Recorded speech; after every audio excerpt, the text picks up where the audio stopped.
We'll do that. So let's move on to some of your other policies. You talk about nuclear weapons and that how America, you've said in the past that it's okay for America to get nuclear weapons, but it's not okay for Iran or for Syria to have nuclear weapons. But, I mean, isn't the difference that Iran is threatening to wipe countries off the map, whereas the United States has been a very responsible nuclear power? The United States has been a responsible nuclear power.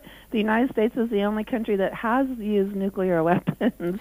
So, and we're using depleted uranium. In order to deter a war that would have very likely killed a lot more people. I don't think that's very responsible. But in order, though, to deter a war that would have killed a lot more people, is it not? Was it not? And also Israel, you talk about not getting nuclear weapons as well. But Israel has... You know what? Yeah. I'm against any country having nuclear weapons. I think we should all disarm. All right, we should all disarm. We're speaking with Cindy Sheehan, anti-war activist. And in 2007, I wrote a book. It was a best-selling book. It's called Schmoozing with Terrorists. And get this, I actually took some quotes from you, Cindy Sheehan.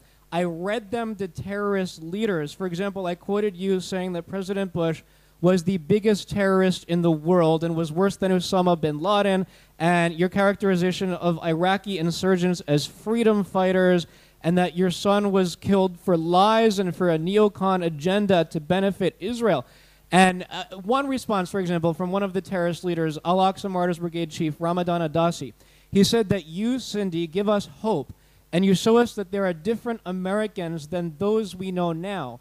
Or Allah Sanakra, chief of the Al-Aqsa Brigade's terror group, said, I agree with Cindy Sheehan completely and thank her from my heart when she dares to tell the Americans that their children are killed for the interests of Israel.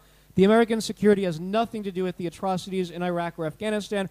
Or Abu Hamad of Islamic Jihad, who said that I hope that all Americans will understand what this great mother, Cindy Sheehan, is saying. She is saying the truth. I hope you will take her as a good example. So, you know, Cindy, you are giving aid and comfort to terrorists, are you not? I mean, it's from their own words. You actually, when you asked for this interview, you actually misrepresented yourself and you lied to me. So how did I misrepresent myself and lie to you, Cindy? You said you wanted to talk about my trial, and we're not talking. But I didn't. Let me read. Really, is that so? I have the interview request in front of me right now. It says, hi, Cindy, just received your press release and was wondering if you can do an interview today on WABC. It will be live at 2:20 p.m. If you don't get this in time, let's do it after the trial. So, I said we were going to talk about the trial, but I didn't rule out talking about your other quotes.